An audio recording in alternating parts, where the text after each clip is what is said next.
would like to introduce our next speaker, Professor Justin Barrett, who is the Professor of Developmental Science and the Director of the Thrive Centre for Human Development at the Fuller Theological Seminary School of Psychology. He's an experimental psychologist. He taught for 5 years in the UK at Oxford University and has done a lot of research on religion, and we're fascinated to hear what he has to say to us today.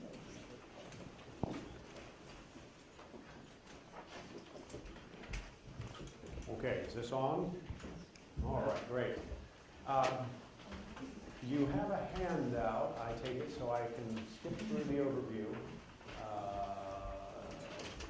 and just launch right into my first little section, which is on just some introductory comments about explaining scientific causal explanations, especially then as they're going to be applied to beliefs. So explaining beliefs and more specifically still religious beliefs. A lot of this, I know you probably know, but I just want to heighten our awareness that the causes for beliefs may be offered on several levels at one time or on one topic. We can talk in terms of brain or biological functioning, genetics, evolution, social factors, or psychological factors.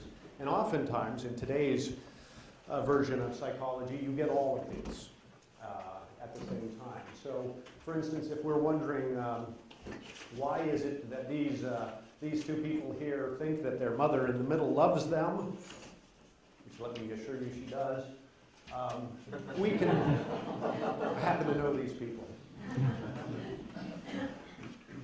We could talk about some kind of neurotransmitter activity in their brains that makes them feel all happy and warm and cuddly next to their mother, oxytocin release for endorphins or whatever you like, and that's why they think their mother loves them. Or we could talk about some kind of genetic predisposition. No doubt some clever person is going to find coded on some gene somewhere this, if you have this, you're more inclined to love your mother. If you don't, you're in trouble. And that's, of course, here for evolutionary reasons. If you don't think that your mother loves you, then you don't develop the right kind of trust and so forth. So it's really good for you to think that your mother loves you.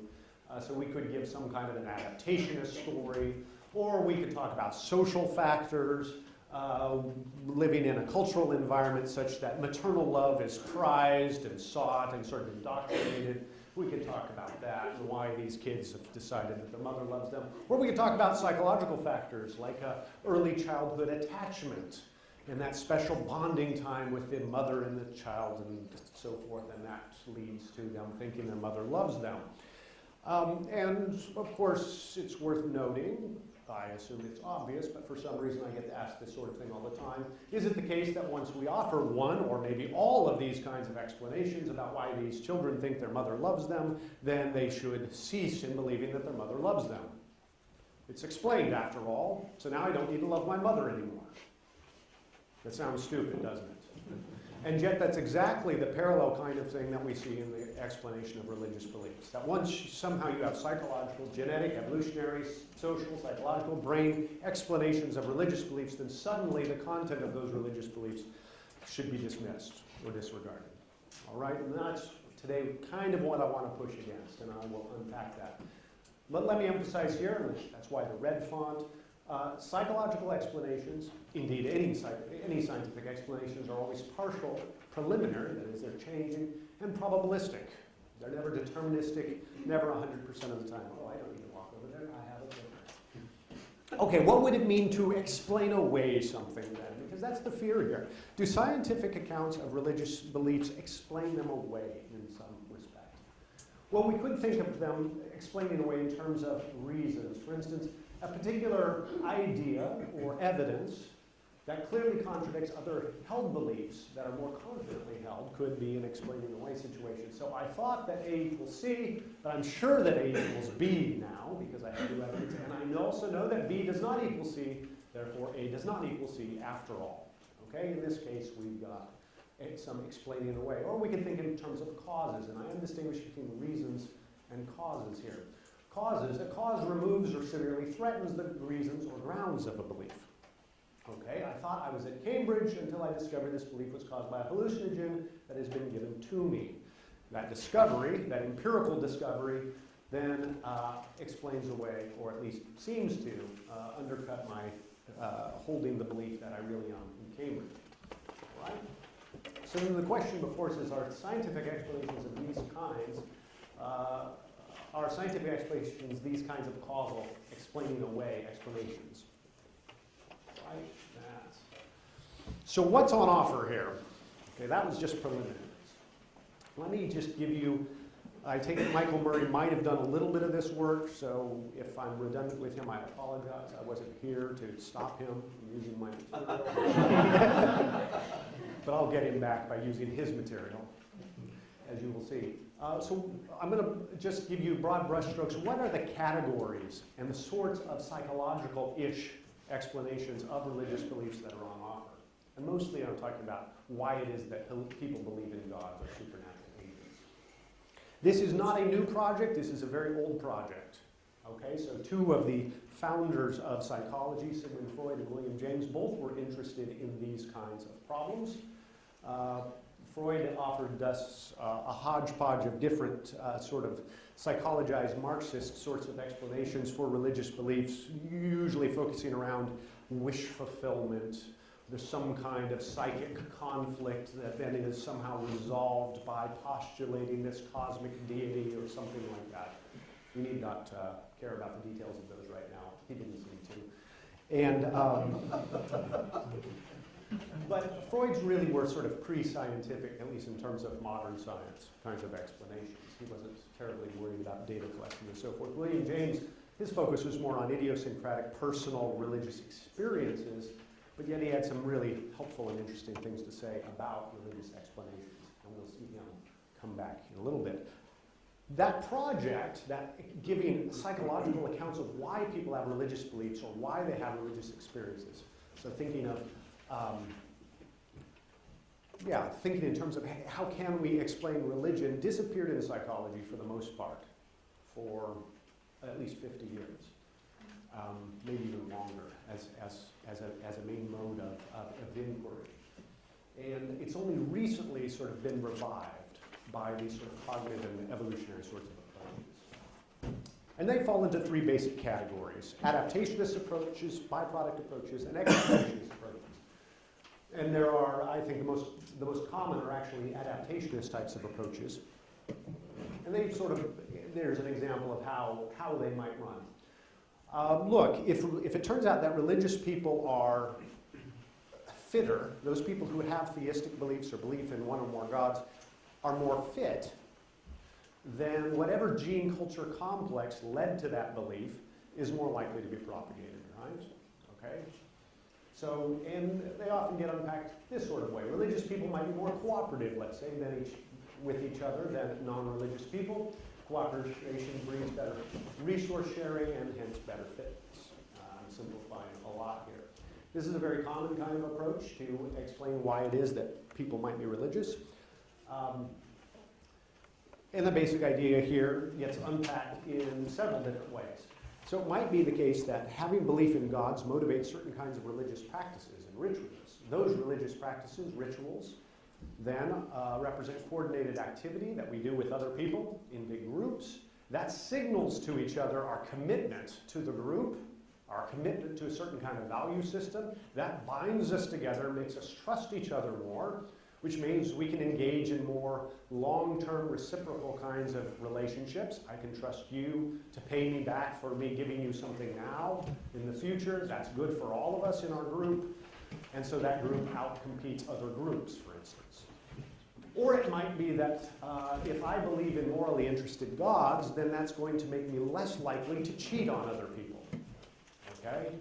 To take more than my share of the resources, to not lie and steal, and that sort of stuff, because the gods might catch me, okay, and they're morally interested. Or maybe the gods aren't really, going to violently punish me, but they have a tendency to leak my secrets. So when I'm doing naughty things that I ought not, some divination practice will bring that to light. The gods will rat me out, and then my reputation will be damaged. In either case, my antisocial behavior is curbed because of my belief in gods, and so actually I become a more attractive cooperation partner for everyone else. We sometimes, in this area, sort of half tongue-in-cheek point to, apparently, I don't know if this is apocryphal or not, but it sounds pretty good, the phenomena that everyone prefers, essentially, a Mormon babysitter. Because you can trust Mormons with your kids, because they have such high moral standards, right? So it doesn't matter that you believe in their Mormonism. It matters that they believe in their Mormonism, and you know that that's going to curb antisocial behavior. So if that's the case, then those of us who were, our ancestors who were who believed in a morally interested God that reined in their antisocial behaviors, then actually would have been more trusted individuals and incurred fitness benefits because of it. Okay? And so whatever genetic cultural complex that led to that belief then would be encouraged. Okay? In a selectionist kind of model. All right? These may sound like I'm just giving hand-waving just-so stories. They're actually people who are working seriously on these kinds of projects and gathering evidence that supports these kinds of claims. Okay? It is the case, it looks like, that people who believe in morally interested gods actually behave better than those who don't. It does look like participating in rituals collectively actually does lead to more trusting communities, more cooperative types of communities that actually end up out-competing other communities. So I've got a little picture over here from Israeli kibbutz community. Richard Sosis, anthropologist, has done these really fun economic game studies in these environments, and he's found that religious kibbutz communities actually do last longer, are characterized by more trust and cooperation than the non-religious counterpoints, and that degree of trust and cooperation is predicted by the frequency of collective ritual participation, particularly ritual prayer, collective prayer of the men. Okay, which is kind of interesting. So those kinds of adaptationist stories. Then there are byproduct accounts as well. And I'm not presenting these like they're as if they're mutually exclusive. They're not. They're just different approaches. Okay, byproduct accounts then think of religious beliefs, belief in gods, for instance, not as adaptations per se, but as byproducts of other adaptations. Okay?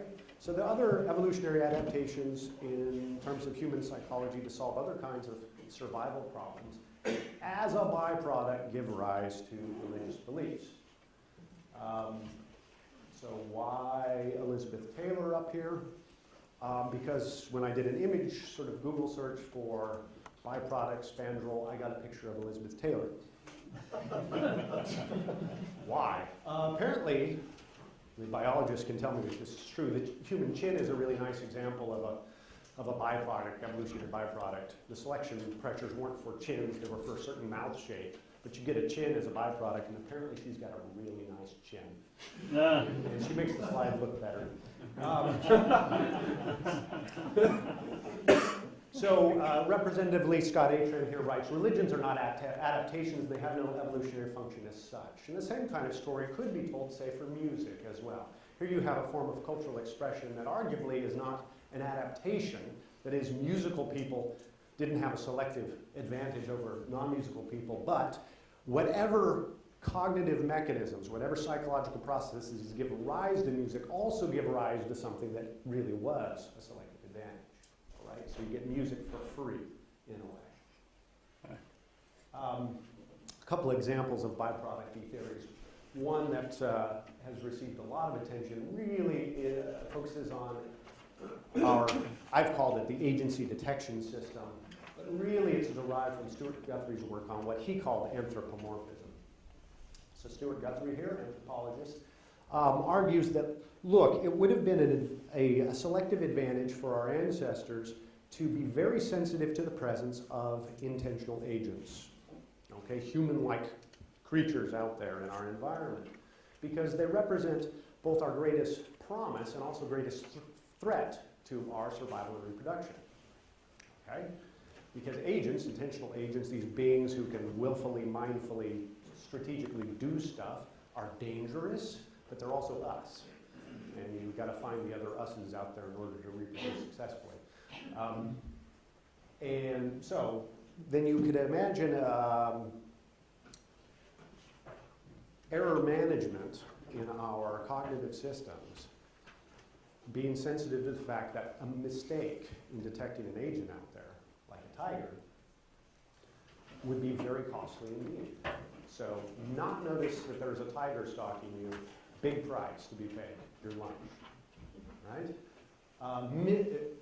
But over-detect tigers. Oh, I thought there was a tiger. Oh, I was wrong. Oh, no, I was wrong. If it's not too extreme, actually is not such a bad thing. The cost is a little bit of momentary anxiety, but then gets overridden. So the cost of over-detection, low. The cost of fail to detect, very high. Tunes the system towards false positives, says Guthrie, and a tendency to sort of see intentional agents everywhere. So I call this a hypersensitive agency detection system. And there's some experimental work that suggests that, yeah, humans do have this system. It's very easy to trick our agency detection system into firing. Guthrie then argues that this actually leads to the postulation of gods. Okay, this kind of a system. I put a question mark on there because I don't think we really have super strong evidence that this is the case. But it's one kind of byproduct theory, right? So the belief in gods then would be a byproduct of an agency detection system that didn't care about you believing in gods. My favorite approach is a developmental approach. Shameless marketing here. If you want to know more about this, I'll fly through here.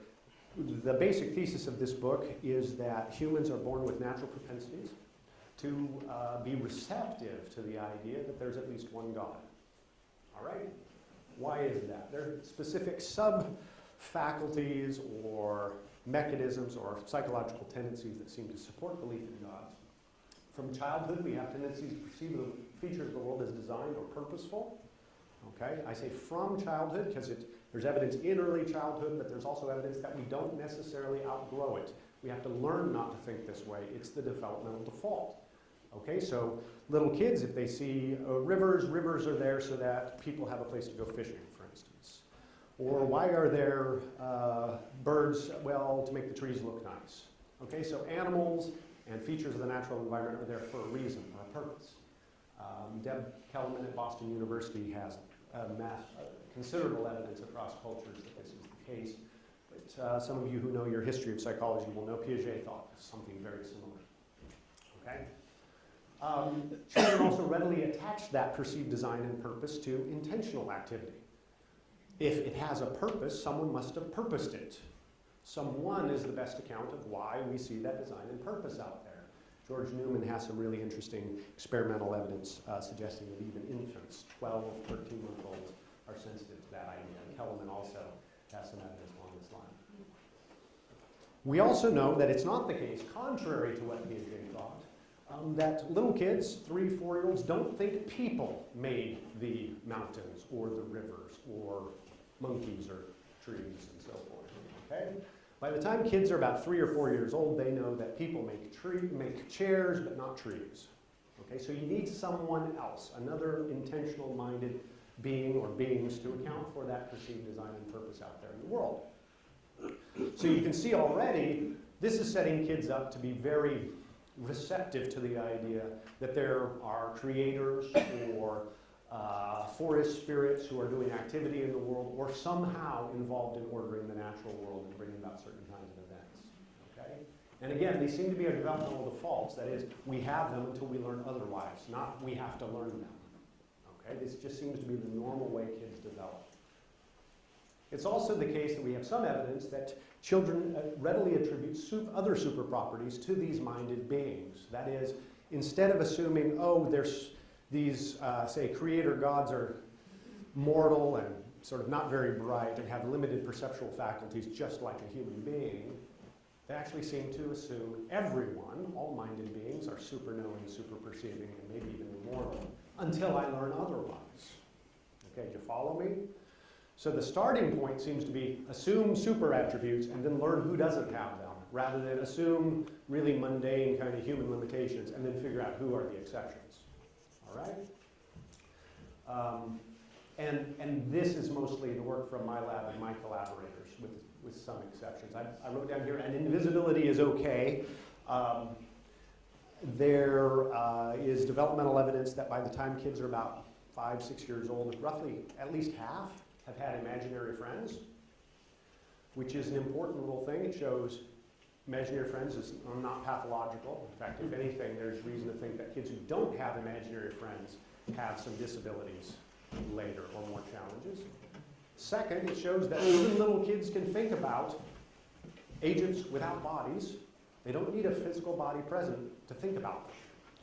And what Brad Wigger has shown is, well, this point that I was making up here. And kids tend to attribute to their imaginary friends greater perceptual access and greater knowledge than ordinary human beings.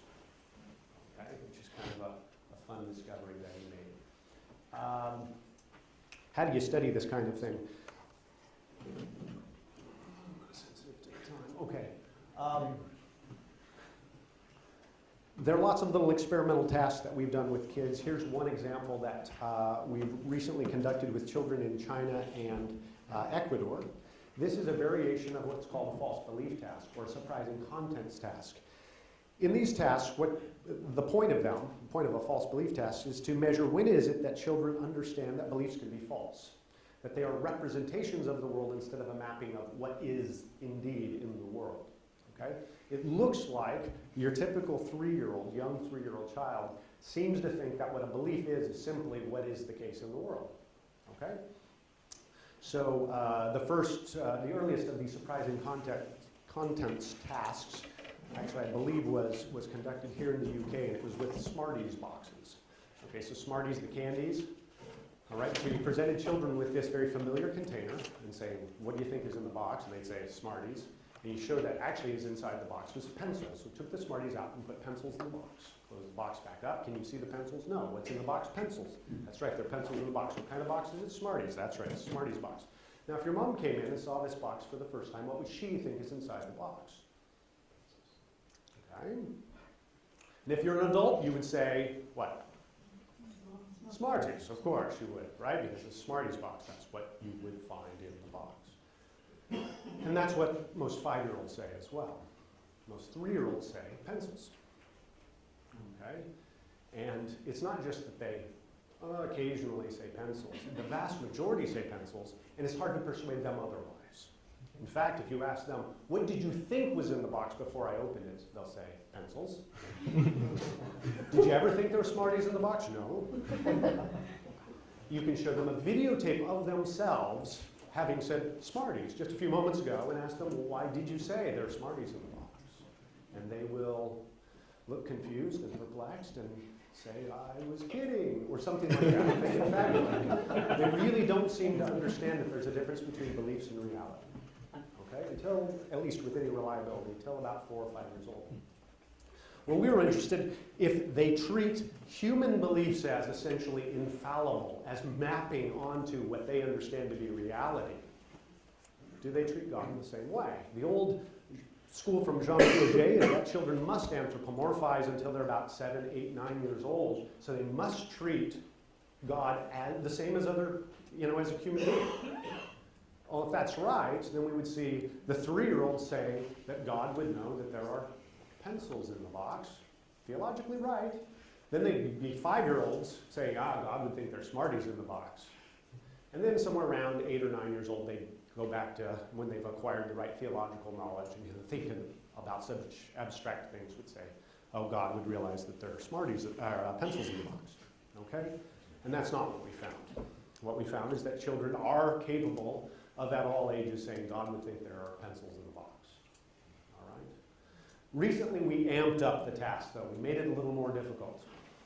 We used an unmarked box. This is tough for kids because now they don't know what's in the box. They were shown one of 2 toys. One toy was put in the box out of their sight, stick it in the box, and then show them the closed unmarked box. Now they don't know what's inside the box, so that's why it's called an ignorance task. In this condition, they don't know what reality is. So so they don't have an easy basis for mapping that onto the mind of God or their parents or anyone else. And then we went and asked about a number of supernatural agents. Chinese supernatural agents included were Sun Wukong, Jade Emperor, and Guanyin Bodhisattva. And in Ecuador, we used Santa Claus, Virgin Mary, and an angel. Okay, so not using God in these tasks, because we've already shown that with God, big G God, kids can treat God as sort of super knowing across all these tasks. Now, one of the objections to that kind of work is, well, maybe they've just had it drummed into their head that God knows everything, God knows everything, God knows everything. I suppose it's possible. Still, it sort of debunks what Piaget thought, but okay then. We'll ask about these other supernatural agents which the adults don't say know everything. All right? And sure enough, what we find developmentally then is they start with the assumption that these other agents know stuff, know a whole lot more than they do. All right? Everybody knows more. I'm in an ignorance condition, but my default assumption is someone else knows it. All right? And then I learned that no, they'd have to be like me, ignorant in that condition. And it turns out then that actually 3 and 4-year-olds also distinguish amongst the intentional agents that we asked about. We didn't just ask about these supernatural ones, but also natural ones, animals and humans. And those they treated as dumber than the supernatural ones. Okay? They seem to be able to understand other beings as super knowing at the same age or even earlier than understanding human ignorance. Okay? Just like in the Smarties kind of task. The default seems to be to over-attribute knowledge or perception, not under-attribute. We did find some interesting cross-cultural differences that we cannot yet account for. I don't even have good speculations on that, so I apologize. What are the implications? I say for the naturalist thesis. There's a thesis in cognitive science of religion that basically there are natural propensities to believe in God. That helps account for, or gods, which helps account for wide cross-cultural recurrence of belief in supernatural agents. Well, reasoning about super-knowing beings presents no special challenge to young children. If anything, it's the path of least resistance. They naturally over-attribute knowledge to others, whether to humans or superhumans, and regardless of whether the superhumans are regarded as adults by adults as super-knowing. Okay, not all gods are super smart. It turns out the super smart gods are easier to think about than the not so super smart gods, which is kind of interesting. Super knowing gods then are easy for children to think about, maybe to learn about, because they're relatively natural. Natural in the sense of fitting with the natural cognition that kids develop with. So God concepts, I argue, are easily acquired and then transmitted, what you might say vertically, to the next generation, and that helps account for why they're widespread.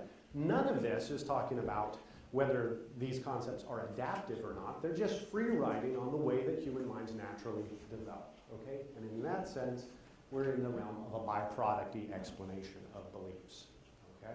Probabilistically, you're more likely to believe because it's easier. Then there are exaptationist explanations of religions. So here you've got something that started as a byproduct and then acquires a new kind of fitness advantage once certain kinds of things happen here. And Jesse Bering, I think, is a really nice example of this kind of a theorist. He argues that people think there's greater meaning in life and a God or gods around us because of what he calls our evolved social brain. Here's a quote. So it would appear that having a theory of mind was so useful for our ancestors in explaining and predicting other people's behaviors that it has completely flooded our evolved social brains, leading to religious thought. Okay? Once belief in gods arose as a byproduct of this social brain, similar to Guthrie's idea of anthropomorphism, it's really helpful to think in terms of intentions and meanings and so forth, that once you started thinking that way, it actually proved adaptive. For instance, made you behave yourself better. All right? He calls the fear of superhuman punishment theory. And then that gene culture complex, whatever tendencies to think in terms of agency and intentions and meanings, whatever has given that tendency, plus the cultural constructions around that, oh yeah, and those intuitions you have that someone is out there, is morally interested and has these kinds of features, prove to be adaptive. All right? So you can see that you can combine these kinds of accounts. Evolved mental, and here's just another example considering, say, why belief in ancestor spirits is widespread. And I'm not suggesting this is a serious explanation. I'm just trying to illustrate how you might do this job. Evolved mental tools concerning minds and the one concerning bodies give conflicting outputs. This is actually something that Yale psychologist Paul Bloom has argued, particularly concerning known loved ones who have died. Okay, he calls this intuitive dualism. Had experiences, this is a hypersensitive agency detection device, generating experiences that I've detected an agent, are easily interpreted as signs of the spirit's presence. Bering and others, and Bloom, have noted that after a loved one dies, it's really easy to detect odd things, sounds, and so forth as evidence of their continued activity. It's very common. Okay? People with a tendency to believe in ancestor spirits are more trustworthy and cooperative, so their genes are reinforced. So you can bring in some adaptationism at the end. Okay? So those are the kinds of explanations that are on offer. But do they explain away? And here I turn to the wisdom of J.K. Rowling, which I think actually was pretty insightful. This spoiler alert, if there's anybody who happens to not be familiar with this sort of thing. So in Harry Potter and the Deathly Hallows, in this scene that I'm quoting, Harry he's dead. All right, and he's in the afterlife of some sort. It's described as looking a whole lot like King's Cross, but clean. That's how you know it's the afterlife, right? And he's having this conversation with Dumbledore, Professor Dumbledore, his mentor. And at the end of it, Harry asks, tell me one last thing. He said, Harry, is this real, or has this been happening inside my head? And Dumbledore sagely replies, of course it's happening inside your head, Harry. But why on earth should that mean that it is not real? Precisely. Okay? Dumbledore gets the idea that it doesn't matter. As long as you've got a head that's doing this sort of cognitive work, whatever you're experiencing, whether it's real or not, what's going to be happening inside your head. So it's a completely sort of orthogonal concern. But yet it doesn't seem orthogonal in the minds of many of the writers in this area, including Justin Barrett again. So I started this quote, so it would appear that having a theory of mind is so useful for our ancestors in explaining and predicting other people's behaviors, this completely flooded our evolved social brains. Then he goes on, what if I were to tell you that God's mental states too were all in your mind? That God was in fact a psychological illusion, a sort of evolved blemish etched onto the core substrate of your brain. He's mixing levels of explanation there. It may feel as if there's something grander out there watching, knowing, caring, perhaps even judging, but in fact that's just your overactive theory of mind. Shades of hypersensitive agency detection device. In reality, there's only the air you breathe. Okay, it's bearing rights that they explain away. I'm going to very quickly trot through some arguments that we might construct that could look like they are explaining away, that come from this, but I'll start with William James again. I mentioned that he liked to study religious experiences, and he begins his varieties of religious experience from his Yale lectures in, I think it was 1901. It was published in 1902, I believe. This way. It says, according to the general postulate of psychology just referred to, that is some kind of naturalism, okay, that we can explain things in terms of natural biological causes. There's not a single one of our states of mind, high or low, healthy or morbid, that has not some organic process as its condition. Scientific theories are organically conditioned just as much as religious emotions are. And if only we knew the facts intimately enough, we should doubtless see the liver determining the dicta of the sturdy atheist as decisively as those of the Methodist under conviction anxious about his soul. I don't think he's saying something interesting about Methodists at this point. He's just at Yale. So when it alters in one way the blood that percolates it, we get the Methodists, when in another way we get the atheist form of mind. And actually goes on to make some really amusing tongue-in-cheek kinds of suggestions that maybe it's the case that when our blood temperature is at 103, we actually think more clearly and more realistically than when it's at 98.6. Okay? And the reason we don't think that's the case is not because our blood temperature is at 103, it's because it doesn't square with reality in other ways. Okay? His point is the biological bases are not, that there are biological bases are not good grounds for rejecting religious beliefs. There would be biological accounts for why somebody both believes in God and believes that there is no God. So that would be committing the genetic fallacy to think that explains away. Another kind of argument that I hear against, against religious beliefs drawing from this sort of research, particularly my research on children's religious beliefs, is that they're childish. So here's a quote from Dawkins. I do care passionately about what's true. One major difference between Santa Claus and God, obviously, is that no adult believes in Santa Claus, and unfortunately, a great many adults believe in God. It's about time they grew up and tossed God aside about the same age that they tossed Santa Claus aside. Okay? And I've heard this a number of times. Look, religious beliefs are suspect if we can show that their origins lie in childhood. All right? I think there's a little bit of an ad hominem going on here that somehow religious believers are childish, but there's also a genetic fallacy, right? The origins somehow speak against. But why are they automatically suspect? Ironically, for someone like Dawkins, I would think, if he understood the evolutionary developmental psychology, what it's sometimes called an evo-devo perspective, the reason we have the sort of beliefs we do in early childhood usually is an indicator of how important they are for our survival, not how bad they are. Okay? And I better trot along. Okay. 3 more arguments that are at least drawn in part from this really cool book, The Believing Primate, edited by Jeff Schloss and Michael Murray. And these are all adapted mostly from Michael Murray's work around this question, and then I offer some other comments. All right? One of these you might call an error-prone system argument. A cognitive device, let's say, the argument goes this way. Okay, you CSR people have identified a cognitive device, this hypersensitive agency detection device, that either spawns or nurtures theistic beliefs. It does some causal role there. It's dubbed hypersensitive because of experimental evidence and evolutionary considerations that it generates lots of false positives. Okay, premise. Because it generates false positives, it is unreliable as a source for good beliefs.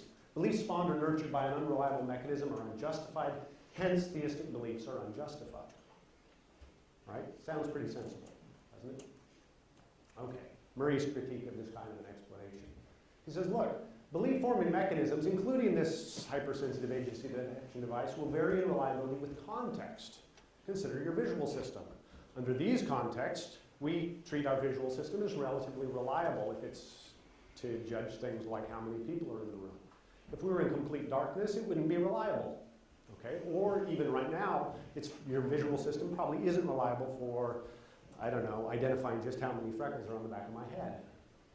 All right? Just don't have the right kind of access, lighting conditions, and so forth. Okay, so his point is, look, these detection devices, or any kind of information processing device, its reliability is going to vary with context. If this device, the hypersensitive agency detection device, hypersensitive, produces religious beliefs in contexts in which it is reliable, and those beliefs aren't suspect, it's doing its job well. If it produces religious beliefs in contexts in which it is unreliable, then those are suspect. So we need to know the particular context of religious belief formation and the reliability of this device in those contexts, and we don't need to know either of those. So at least at this point in the science, the argument doesn't work. My further concerns are, okay, I'm granting what Murray says about this. We need to know something about the context and the reliability in those contexts. I'm not even sure we ever will know. Because with concepts like agency or minds, whether they're present, we don't seem to have any other measuring device for their presence other than the device that we're trying to calibrate. Okay? How do I know that there are other minded beings in this room? Well, my theory of mind system working with my agency detection device tell me so. Well, how can I check it? By going right back to the same mechanism. That's all I've got. I don't have any independent grounds for judging those kinds of beliefs, it looks like. A second concern is I actually don't know that we know what role, if any, that this hypersensitive agency detection device plays. That's more of a scientific concern. But it's surely the case that HAD device is not working in isolation. It doesn't somehow work all by itself and then create beliefs. It's part of an integrated cognitive system. So even if it is the case that HAD, agency detection device, is prone towards false positives, it could be that HAD working in context isn't. That there are corrections built in to make the entire system work right, and it's the entire system we care about anyway. It may also be the case that this hypersensitive agency detection device is actually only important for some God beliefs, maybe ancestor spirits, maybe ghosts, but not very important for a belief in cosmic deities, for instance. In which case, even if you could determine that HAD plus everything else is error-prone and therefore not a good source of information, it's not clear that that would undercut all religious beliefs. I'm going to skip through this one real fast. It's another version of error-prone argument. Instead of sort of saying, well, look, you've got to establish that that HAD device is error-prone. We already know that religious beliefs are mutually incompatible that whatever cognitive system is responsible for generating our religious beliefs, there's a plurality of beliefs that are produced. And if there's a plurality of beliefs that are produced and they're incompatible with each other, well, then you've got error in the system somewhere. Okay? So again, you've got that error-prone mechanism. So something like this is going on. It says, look, you've got, this is Murray's sort of response to that kind of an argument. He says, look, yeah, I'm going to grant that religious beliefs across time and culture are largely mutually inconsistent, but maybe the inconsistencies actually are arising post those cognitive mechanisms, but through cultural systems. And so it doesn't actually count against the belief-forming mechanism's reliability. So you've got natural cognition driving some kind of generic God concept that then gets specified in cultural context. Well, this diversity then is a product of this stuff, not this stuff. You follow? So this diversity doesn't count against this reliability.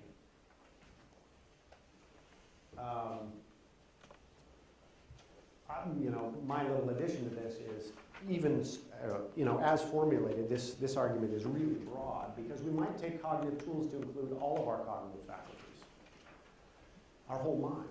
And if that's right, then incompatibility of any beliefs across individuals would count as evidence against any beliefs. That is, whenever the two of us disagree, we'd say, clearly our cognitive systems can't be trusted to give truth because they produce disagreements. Okay, then we can't believe much of anything, including the science that gave rise to this stuff in the first place. We, sort of have a requirement of perfect unanimity in the beliefs, and that's just silly talk. All right. Moral truths are an example of this. We have increasing reason, I think, to believe that humans generally have a certain set of moral intuitions that then get specified in different sort of in nuance in different types of cultural contexts, but these moral foundations are the same all over the place. You might also consider this kind of a thought problem where if you imagine that I'm still an Oxford Buffin, as I once was, and that I'm going on safari in the Amazon, and I'm joined by 3 outdoorsmen, one from Asia, one from Africa, and one from North America, who know a whole lot more about things than I do. And we come across a tree that looks like this. It's got these big scratch marks on it. And the fellow from Asia says, hey, I think a tiger has been here. We better get out of here. And the guy from Africa says, oh, you're wrong. This is clearly a lion has been here, and we better get out of here. The guy from North America says, you're both nuts. Clearly a bear has been here, and we better get out of here. And I say, well, you guys can't agree. So I'm going to stay right here.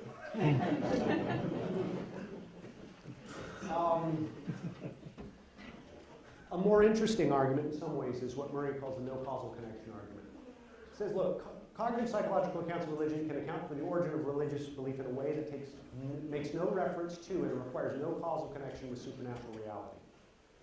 However, properly justified belief requires that the target of the belief be causally connected to the belief in certain ways.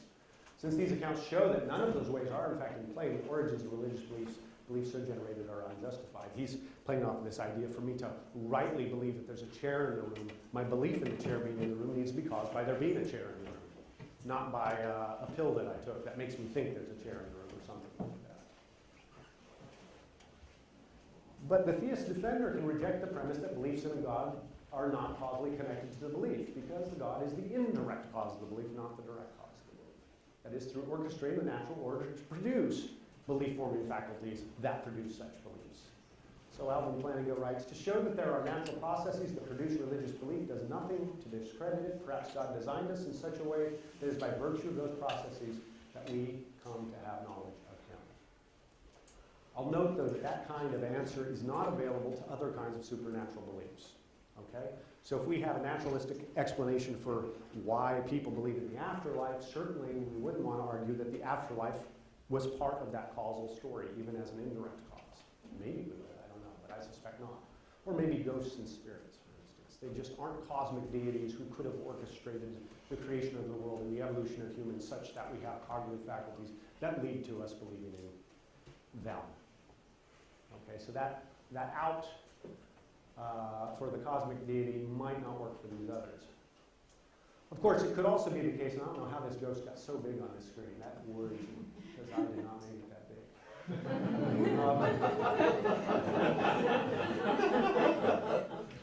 But maybe there is a causal connection that the scientists are just ignoring. That really is part of the story. It's part of the background furniture. that's just been bracketed through this sort of methodological naturalism. But I better move on. I don't have time for beer goggles. It's too bad. It's a great paper, and this is a really funny picture. Ask me about it later. Okay. So far, at least I'm of the opinion that there aren't any serious blanket kinds of problems with a compatibility between these scientific accounts of religious beliefs and the religious beliefs themselves. I did note that there might be some particular religious beliefs that have more trouble than others. But we might also wonder, well, does it go the other way? Is there any reason to think that these scientifically finding natural propensities toward, say, belief in God, offer some support for religious beliefs, right? The other side. And Trent Dougherty, a philosopher at Baylor, actually pointed out to me that maybe, in maybe a loose and weak sense, there might be.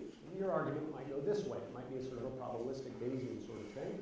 I say, well, look, if there's a God with whom we're meant to be in a personal relationship, then how probable is it that engagement in such a relationship would be good for us, would be adaptive? And there is evidence that being sort of devotedly convicted and actively religious is actually good for you and good for societies in a number of ways. So how likely is it, given God, that you would find that? Compare that probability to if there were no God, how likely would it be that it turns out to be very adaptive to be a sort of a devoted God follower? I think what he's trying to get at is the intuition is we suspect that this probably seems less probable on its face. And if that's right, then the evidence fits this hypothesis better than this hypothesis. We can think of it in terms of beliefs, too. If there is a God, one that's powerful, knowledgeable, and was involved in the creation or shaping the world, who also wants us to come to know him, how probable that there would be natural dispositions to believe in some kind of God like this, compared to if there were no God of that sort, wouldn't we be a little surprised that it turns out there's evidence of this sort? Okay? And this maps on to then theological ideas, for instance, John Calvin's sensus divinitatis. But it's not just a Christian idea. As I've been talking about born believers and the book and so forth, I've been receiving lots of mail from, in particular, Muslims, who have pointed out to me that, look, in Muslim theology, we have the idea that all children are born knowing the divine. And it's their parents or whomever who messed them up, essentially. And I've had this from Hindus as well. Said, look, kids have been with God more recently, and then they forget.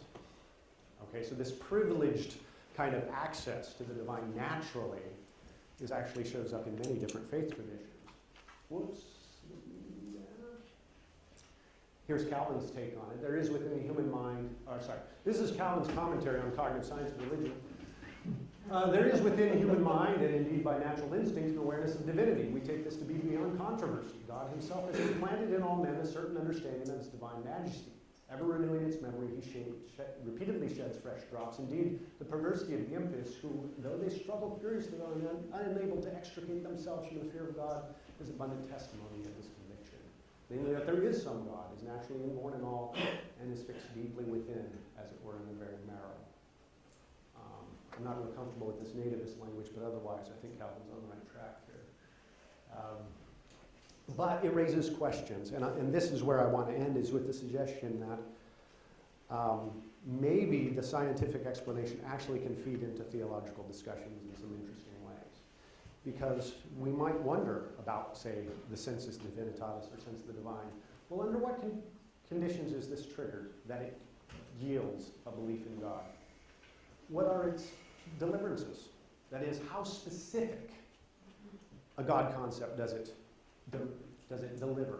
Is it just a general sort of inchoate sense of divine, or is it something more specific than that has particular divine attributes built into it, for instance? Some theological discussions suggest that it's triggered under, say, conditions of awe of natural beauty. And it delivers a specific idea about a creator. Okay? But those are, in some ways, they're psychological questions. You can measure these sorts of things, at least in terms of frequency. And maybe cognitive science and religion can at least weigh into this, even though I don't think it's going to be determinative in these debates. Does it have a developmental course? That is, does the sensus divinitatis look differently at different points in the developmental lifespan? Okay? Is there a sensitive period for instruction or cultivation of the sensus divinitatis, or thinking about the divine or relating to the divine?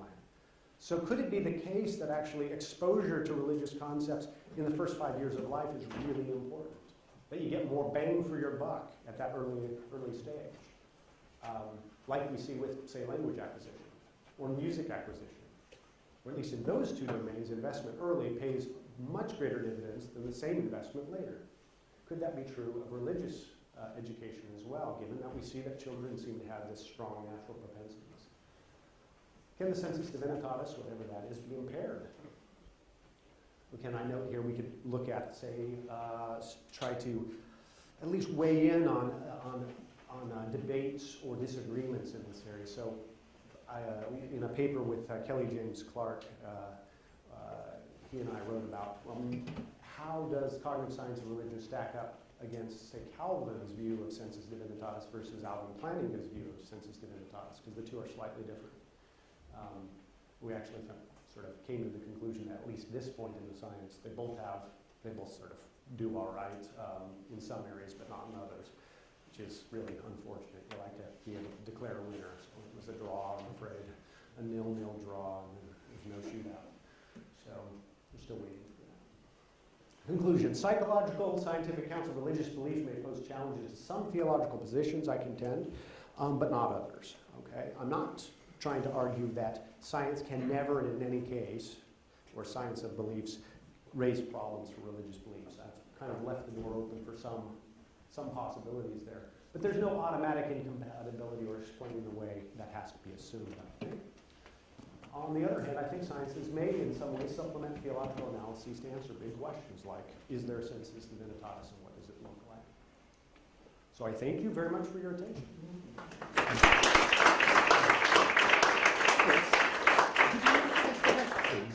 Good. So, do we have any questions for Yes, right. Justin?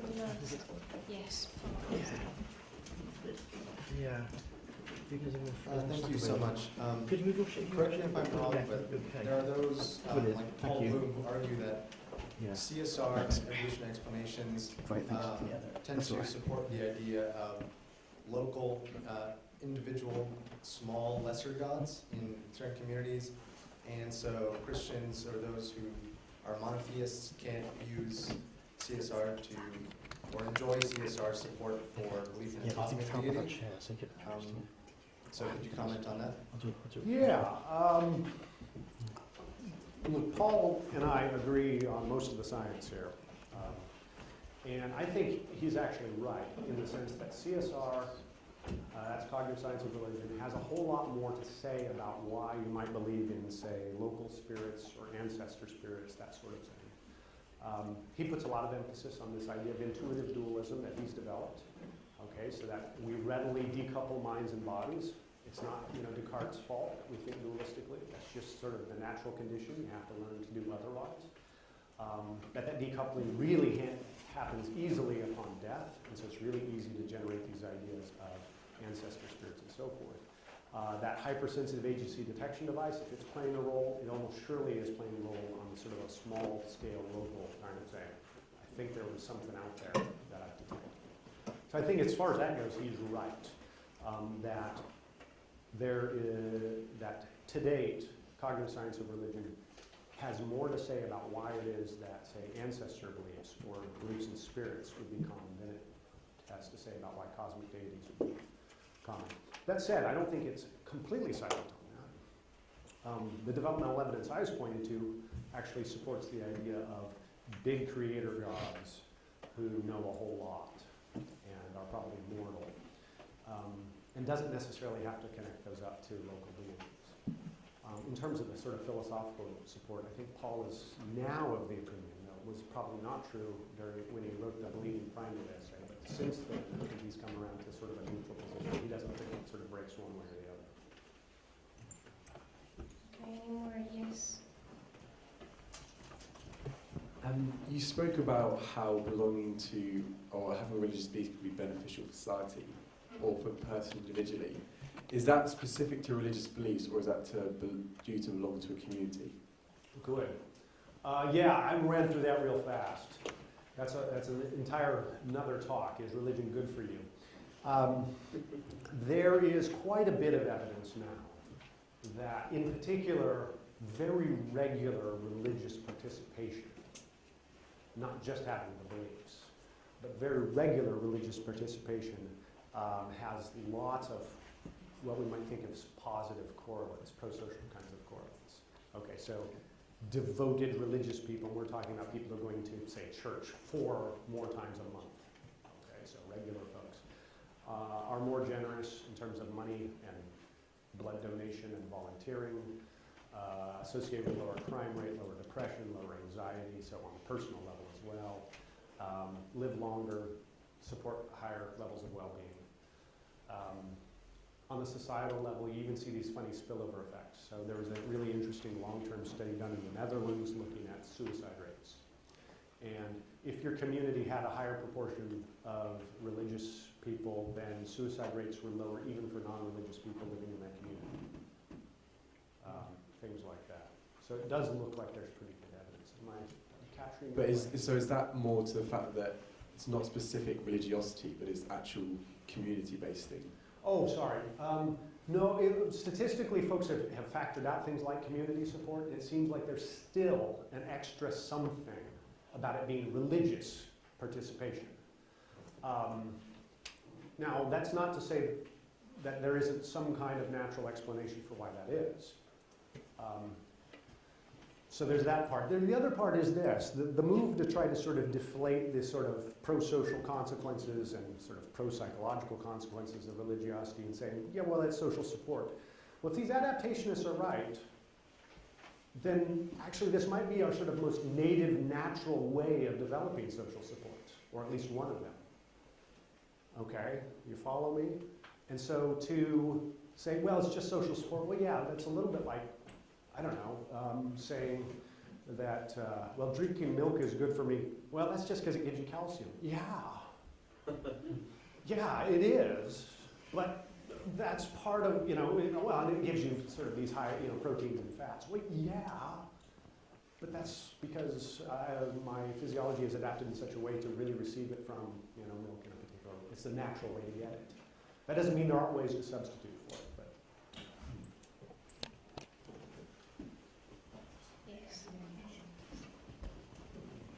Comment. It's just from my. Sorry.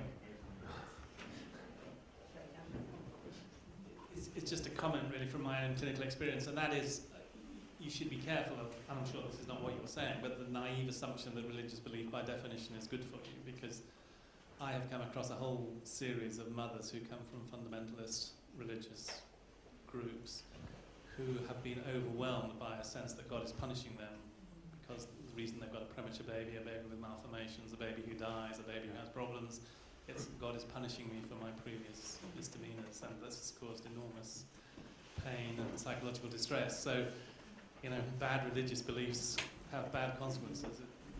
Good, it's a fair point. That's right, there's an entire literature, too, of what's called negative religious coping, and it points to just these kinds of cases, that certain kinds of constructs around your religion, in terms of especially divine punishment, does lead to bad psychological coping in these kinds of situations. Notably, it looks like it might be more important in particular cultural environments, that is, where such beliefs are on the margins instead of the mainstream. So when discussing this in class, the negative religious coping, I had a student from New Orleans, African-American student, who said, look, from where I'm from, everybody knows God's punishing you all the time. This is a common kind of thing. And so it doesn't have that same association with negative coping because it's actually more integrated into the fabric of the community, which is, I thought, kind of interesting. I think, I don't want to put too much on that. It's more about pointing toward another research direction in this, but you're quite right. There is also, it's not the case that just because you're religious, somehow life is rosy. That's not the claim at all, but thank you. Well, thank you very much.